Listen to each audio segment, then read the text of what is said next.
আসসালামু আলাইকুম এভরিওয়ান, স্বর্ণাজ কিচেনে আপনাদের স্বাগতম। কেমন আছেন সবাই? আশা করি আল্লাহ তাআলার অশেষ রহমতে সবাই খুব ভালো আছেন। আমরাও আলহামদুলিল্লাহ ভালো আছি। আজকে আমি আপনাদের সাথে শেয়ার করব ভেন্ডির নতুন একটা রেসিপি। আশা করি রেসিপিটি ভালো লাগবে। চলুন তাহলে রেসিপি দেখে নিই। প্রথমেই এখানে আমি 250 গ্রাম ভেন্ডি নিয়ে নিয়েছি। ভেন্ডিগুলো খুব বেশি বড়ও না, আবার খুব বেশি ছোটও না, মাঝারি সাইজের।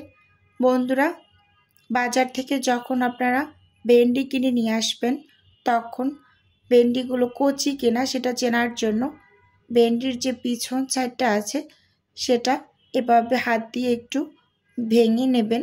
যদি একেবারেই হালকা চাপ দিলে ভেঙে যায় তাহলে মনে করতে হবে যে ভেন্ডিগুলো একেবারেই কচি। আর এভাবে কচি ভেন্ডি দিয়ে কিন্তু এই রেসিপিটা তৈরি করতে হয়। আজকের মূলত ভেন্ডি দিয়ে ভেন্ডির ভর্তা তৈরি করব। ভীষণ মজাদার এই ভর্তাটা আপনারা অবশ্যই একবার ট্রাই করবেন।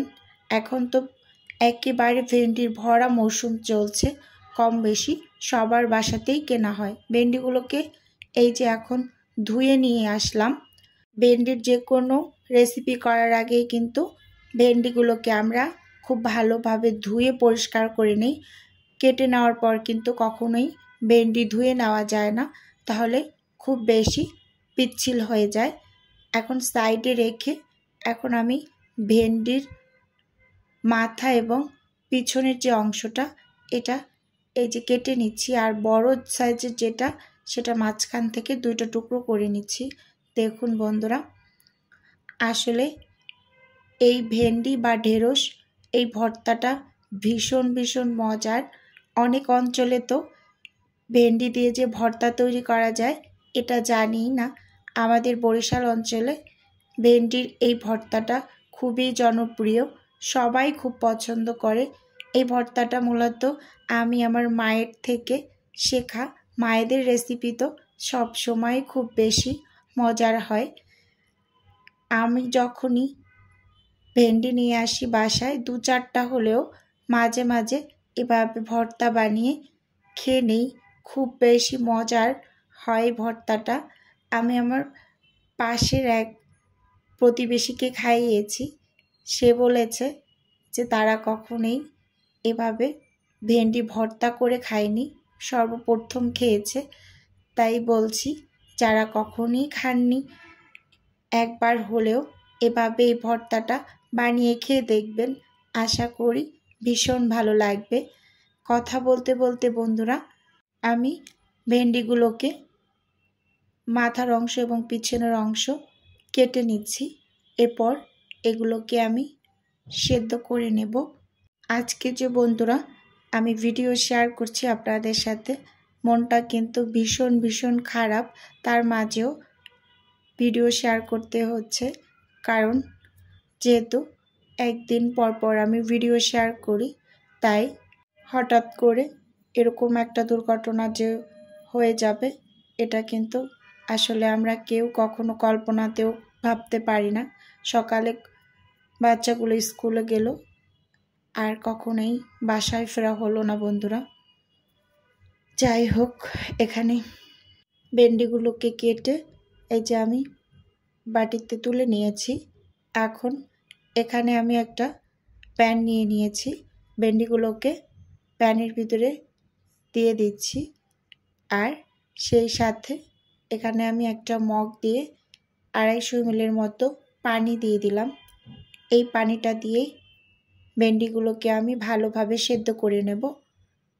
আর ভেন্ডিটা আমি এমনভাবে সেদ্ধ করব যাতে কোনো পানি যেন না থাকে, পুরো পানিটাই যেন একেবারে শুকিয়ে যায়। এখন চুলোতে এই যে দেখুন বন্ধুরা বসিয়ে দিয়েছি, সেই সাথে কিন্তু চুলোটাকেও আমি অন করে নিয়েছি।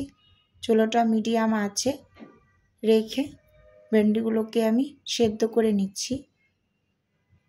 3 থেকে 4 মিনিট পর এই যে দেখুন ভেন্ডির মাঝে এরকম বলক চলে এসেছে। আমি হালকা করে একটু নেড়ে নিলাম। এবার ঢাকনা দিয়ে ঢেকে পানিটা পুরোপুরি শুকিয়ে না যাওয়া পর্যন্ত ভেন্ডিগুলোকে ঢাকনা দিয়ে ঢেকে সেদ্ধ করে নিয়েছি। দেখুন একেবারে পানিটা কিন্তু শুকিয়ে গিয়েছে। এখন ঠান্ডা করে ভর্তাটা করে নেব। সেজন্য এখানে আমি একটা প্লেট নিয়ে নিয়েছি, সেই সাথে 4টা শুকনো মরিচ একটু ভেজে নিয়েছি, কিছুটা পরিমাণ লবণ দিয়ে দিলাম। এখন হাত দিয়ে ভালোভাবে মরিচগুলোকে একটু ভেঙে নিচ্ছি। এখানে একটা টিপস শেয়ার করি বন্ধুরা, যখন আপনারা কোনো কিছু ভর্তা বা যে কোনো কিছু মরিচ ভেজে তৈরি করবেন, লবণ দিয়ে মরিচটাকে এভাবে করে মেখে নেবেন, খুব সুন্দরভাবে গুঁড়ো হয়ে যাবে। এই যে মরিচগুলোকে মেখে আমি সেদ্ধ করা ভেন্ডিগুলোকে দিয়ে এভাবে করে মেখে নিচ্ছি। এই ভর্তাটা খুবই ইয়াম্মি। আপনারা যারা কখনোই তৈরি করে খাননি, একবার হলেও তৈরি করে খাবেন, ভীষণ ভীষণ ভালো লাগবে আপনাদের কাছে। আমি ভর্তাটা তৈরি করছি বলে যে একটু বাড়িয়ে বলছি বন্ধুরা, এরকম কিন্তু কিছুই না, সত্যিই ভীষণ ভালো লাগে। এখন অনেকের প্রশ্ন থাকতে পারে যে আপু আপনি তো পেঁয়াজ অ্যাড করেননি। অবশ্যই পেঁয়াজ অ্যাড করব বন্ধুরা। এই ভর্তাটার মাঝে আমি বোম্বাই মরিচ অ্যাড করব, সেজন্য প্রথমে আমি ভর্তাটাকে এভাবে করে একটু মেখে নিচ্ছি, পরে আমি পেঁয়াজের সাথে মরিচটা মেখে তারপর অ্যাড করে দেব। এতে করে বোম্বাই মরিচের যে খুব সুন্দর একটা স্মেল আছে সেটা দীর্ঘক্ষণ ভর্তার মাঝে থাকবে। দেখুন ছোট সাইজের 2টা পেঁয়াজ আমি কুচি করে নিয়েছি, সামান্য একটু লবণ দিয়ে দিচ্ছি, আর এই সেই বোম্বাই মরিচ এখন আমি হাত দিয়ে কিছুটা পরিমাণ ভেঙে দিচ্ছি। কি যে সুন্দর একটা স্মেল এই বোম্বাই মরিচটার, কি আর বলবো। আর যেমন ঝাল তেমন ঘ্রাণ দুইটাই সমান ছিল। খুব ভালোভাবে এই যে পেঁয়াজের সঙ্গে মেখে নিয়েছি। যদি আমি বোম্বাই মরিচটা অ্যাড না করতাম তাহলে শুকনা মরিচের সাথেই কিন্তু পেঁয়াজগুলোকে মেখে নিতাম। এভাবে করে মাখার কারণে বোম্বাই মরিচের যে একটা স্মেল, এটা ভর্তার মাঝে একেবারে দীর্ঘক্ষণ থাকবে। আর এই ঢ্যাঁড়স ভর্তা কিন্তু আপনি দীর্ঘ সময় ধরে বানিয়ে রেখে খেতে পারবেন না, কারণ এখানে কাঁচা পেঁয়াজ অ্যাড করা আছে, আর ঢ্যাঁড়স ভর্তা কাঁচা পেঁয়াজ দিয়েই করতে হয়। এই যে আমি লবণটা একটু চেক করে নিয়েছি, একেবারে পারফেক্ট আছে, খুব ভালোভাবে মেখে নিয়েছি। এখন এটাকে সাইডে রেখে একটা বাটিতে আমি সার্ভ করে নিচ্ছি বন্ধুরা। আজকের ভিডিও এ পর্যন্তই রাখছি বন্ধুরা। দেখা হবে নতুন কোনো ভিডিওতে, নতুন কোনো রেসিপিতে। রেসিপি যদি ভালো লাগে বন্ধুরা তাহলে লাইক এবং সাবস্ক্রাইব করে পাশে থাকবেন। আল্লাহ হাফেজ, আসসালামু আলাইকুম।